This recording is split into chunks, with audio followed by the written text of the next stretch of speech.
Assalamualaikum warahmatullahi wabarakatuh. Kami dari kelompok FPD nomor 1 yang beranggotakan Hairul Lainatuddin Nasution, Endita Kinasius, Andi Pratama yang berasal dari Prodi Manajemen, Rido, Galih Lintang yang berasal dari Prodi Ekonomi Pembangunan, dan Sylvia yang berasal dari Prodi Akuntansi.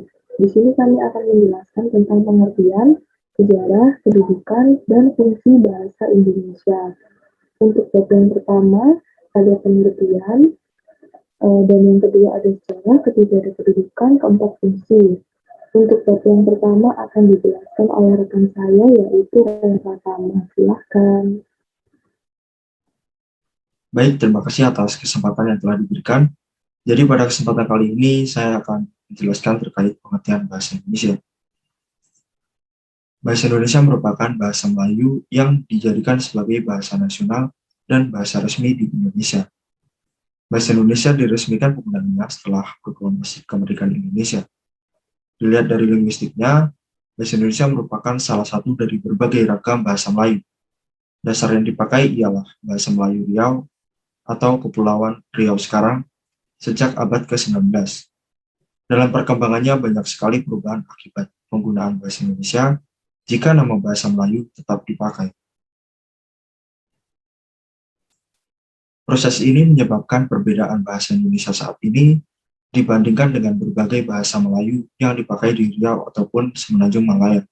Sampai sekarang bahasa Indonesia adalah bahasa yang hidup dan terus menghasilkan kata-kata baru, baik dari penciptaan ataupun penyerapan dari bahasa daerah dan bahasa asing.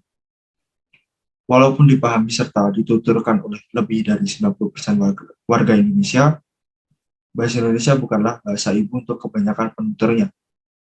Hampir semua warga Indonesia memakai salah satu dari 748 bahasa yang ada di negara Republik Indonesia sebagai bahasa ibu. Penutur bahasa Indonesia seringkali memakai versi sehari-hari atau kolakian, serta mencampur adukan dengan dialek Melayu yang lainnya, atau juga memakai bahasa ibunya.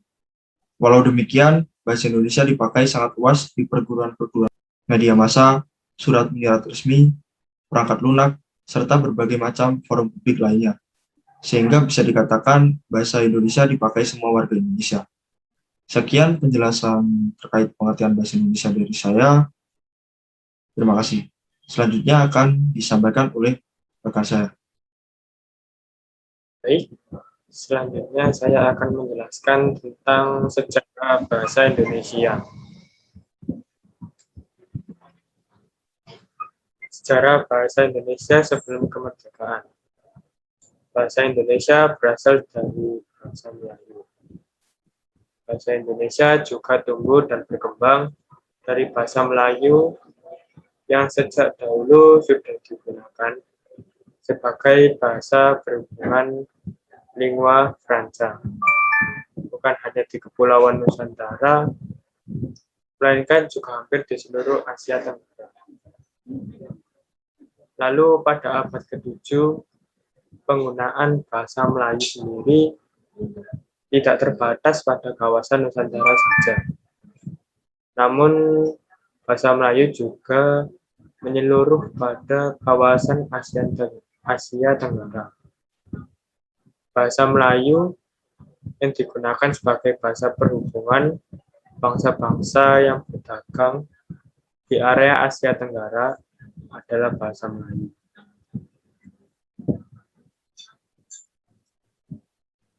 Lalu pada abad ke-13, bahasa Melayu sebagai lingua franca, yakni bahasa komunikasi dalam perdagangan,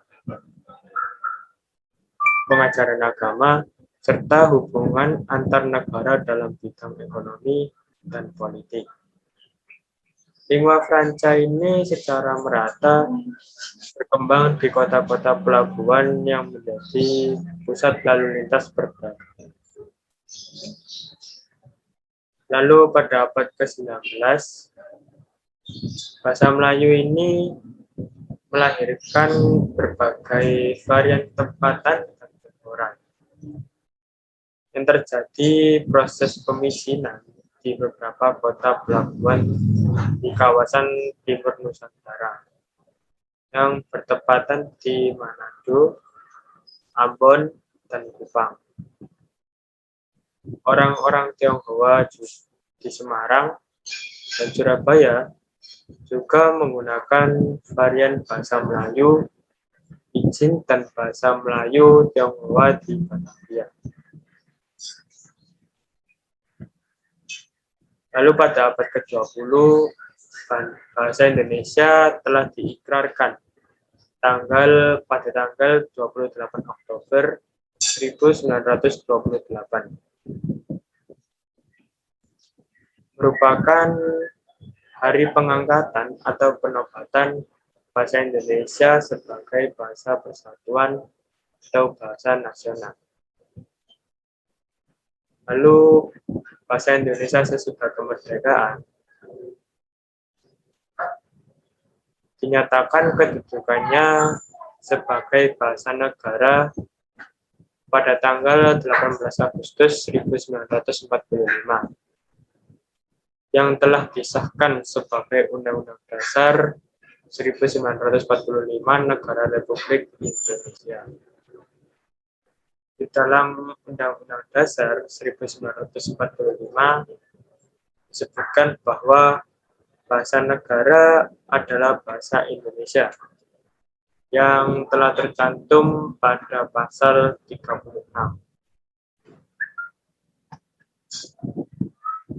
Proklamasi Kemerdekaan Republik Indonesia pada tanggal 17 Agustus 1945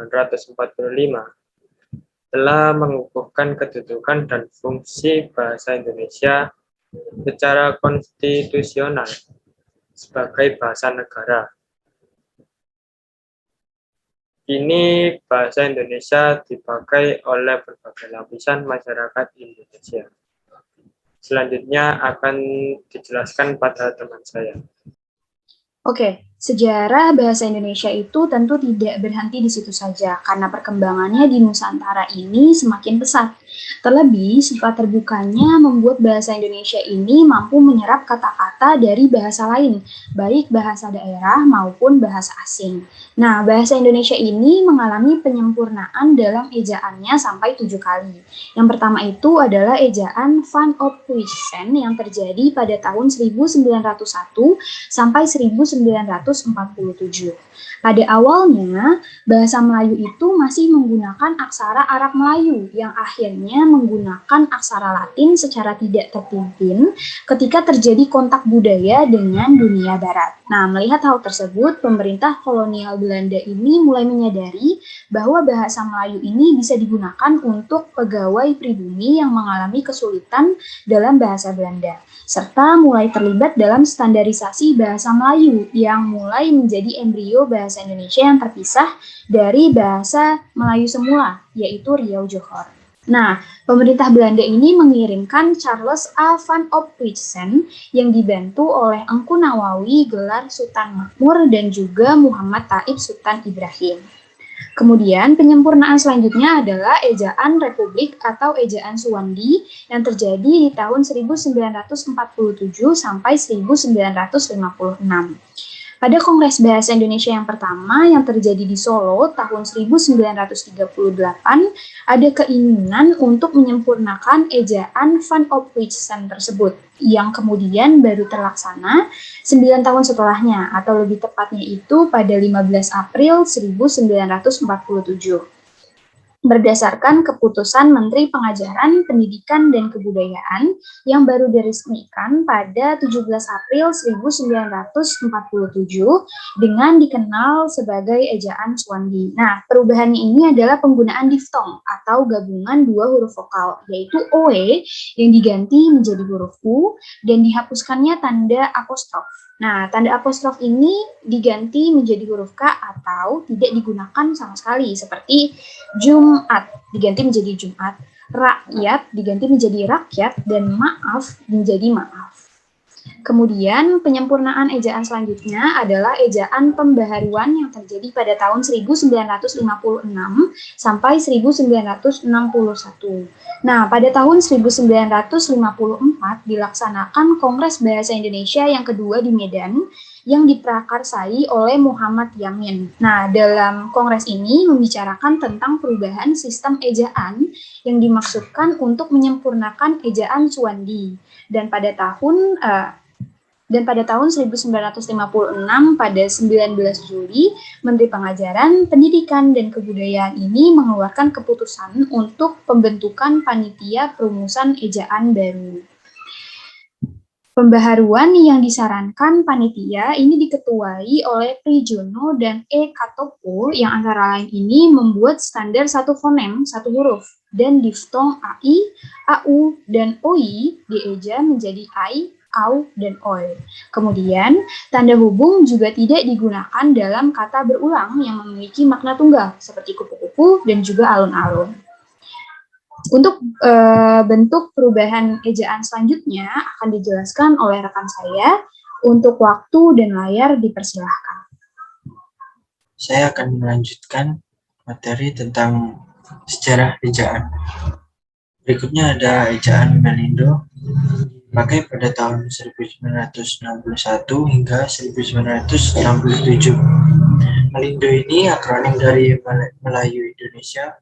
Draft penyusunan ejaan ini disusun pada tahun 1959 atas kerjasama Indonesia dan Persekutuan Tanah Melayu, yang dalam hal ini yang dimaksud adalah Malaysia. Perubahan yang diajukan dalam ejaan ejaan pembaruan. Ejaan Melindo ini bertujuan untuk menyeragamkan ejaan yang digunakan kedua negara. Secara garis besar, Indonesia dan Malaysia memiliki bahasa yang mirip. Tetapi ejaan ini pun gagal diresmikan akibat ketegangan politik antara Indonesia dan Malaysia pada waktu itu.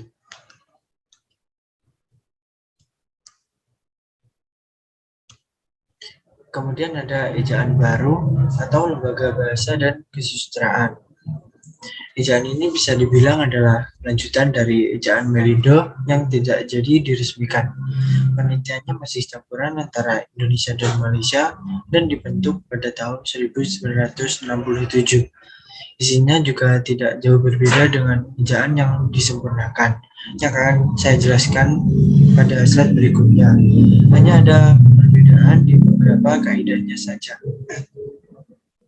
Dalam ejaan ini istilah-istilah asing sudah mulai diserap, seperti ekstra yang ditulis dengan bahasa Indonesia menjadi ekstra, kalbu yang ditulis dengan kalbu, asing gorila diserap menjadi gerilya. Kemudian ada ejaan bahasa Indonesia yang disempurnakan. Ejaan ini berlaku sejak tahun 1972 sampai 2015. Di antara deretan ejaan yang pernah ada, EYD ini yang paling awet. Juga ejaan ini mengatur secara lengkap tentang kaidah penulisan bahasa Indonesia.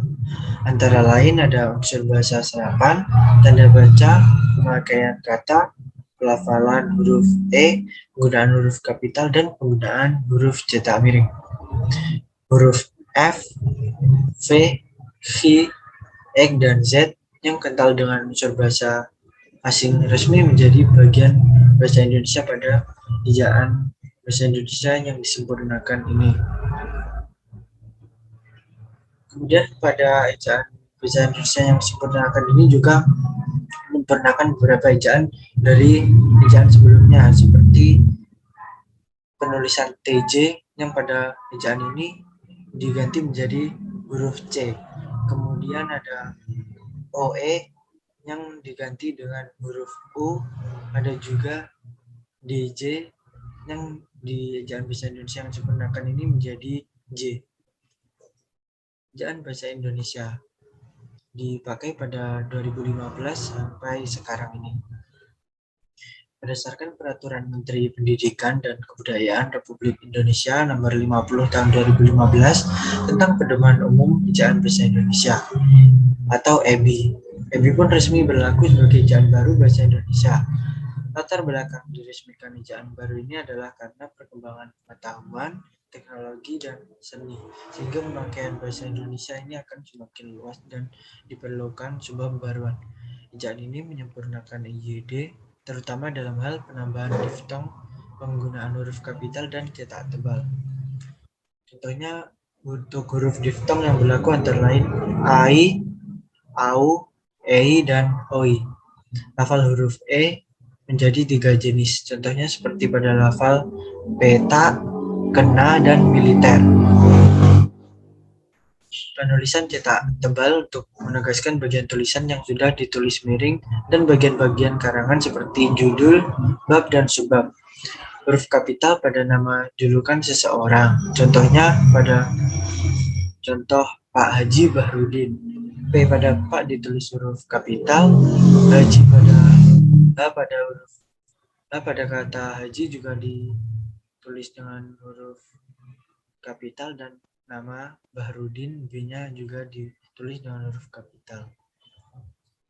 Sekian dari saya, lanjut ke teman saya yang akan menjelaskan tentang bab kedudukan.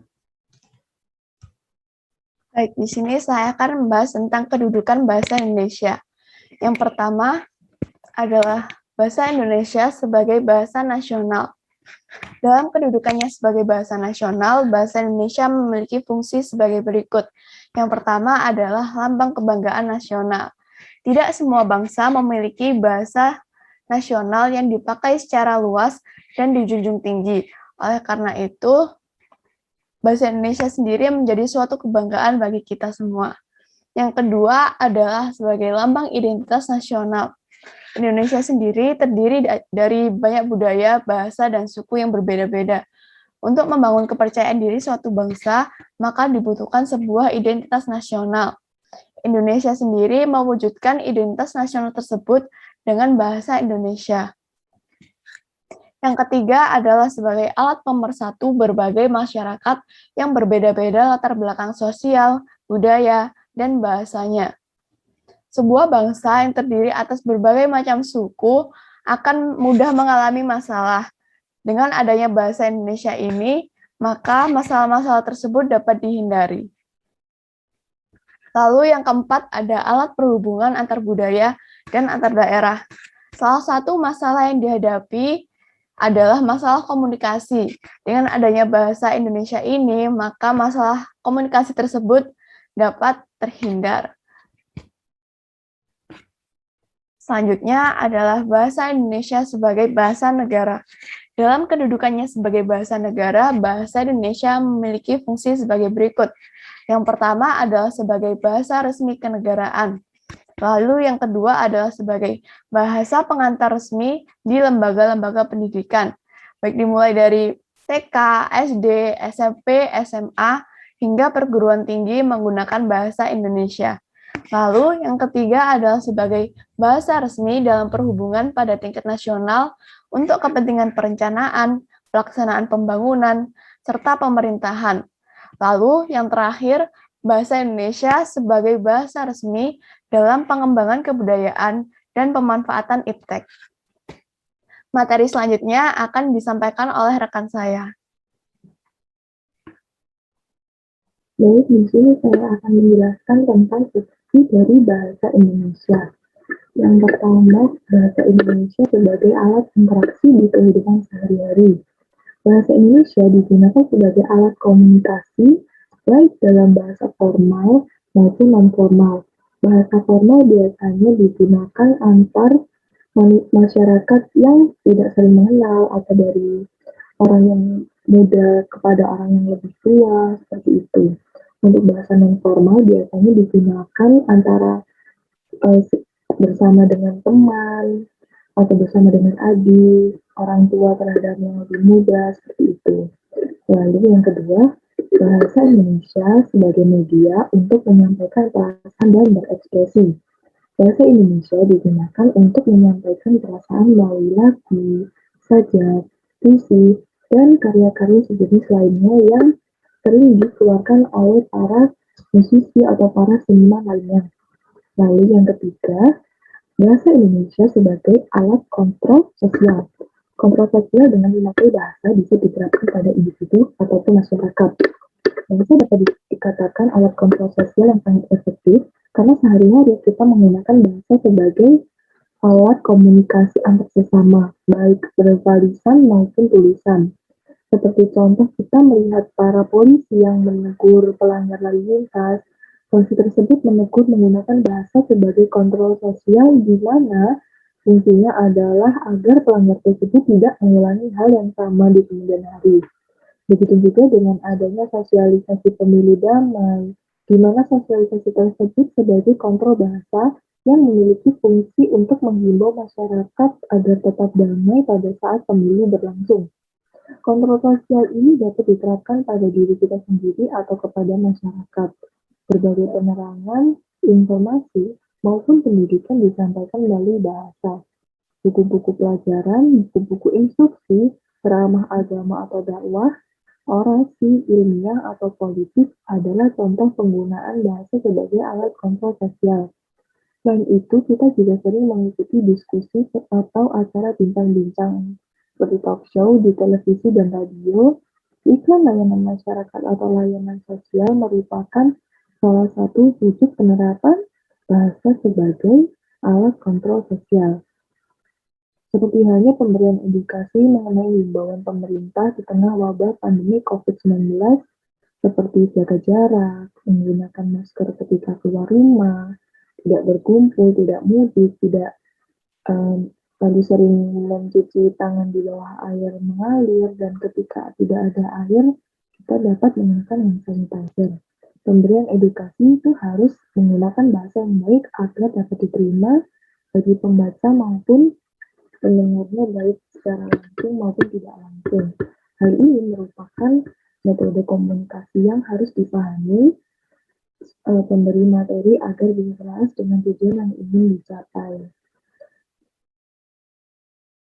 Lalu ada bahasa Indonesia sebagai menciptakan karya-karya sastra yang berkualitas. Sudah ada banyak sastrawan yang lahir sepanjang perkembangan bahasa Indonesia dan dianggap sebagai tokoh penting berkat kontribusinya. Lalu yang terakhir adalah alat bahasa Indonesia sebagai alat integrasi dan adaptasi sosial. Saat beradaptasi di lingkungan sosial baru, setiap orang akan memilih bahasa yang digunakan tergantung situasi dan kondisi yang dihadapi. Bahasa Indonesia itu adalah bahasa persatuan yang maknanya sebagai alat integrasi atau pemersatu, dan dikatakan adaptasi sosial sebagai fungsi dari penyesuaian diri dalam bersosialisasi dengan orang yang berbeda asal daerahnya. Maka dari itu, agar komunikatif harus menggunakan bahasa Indonesia. Seperti itu.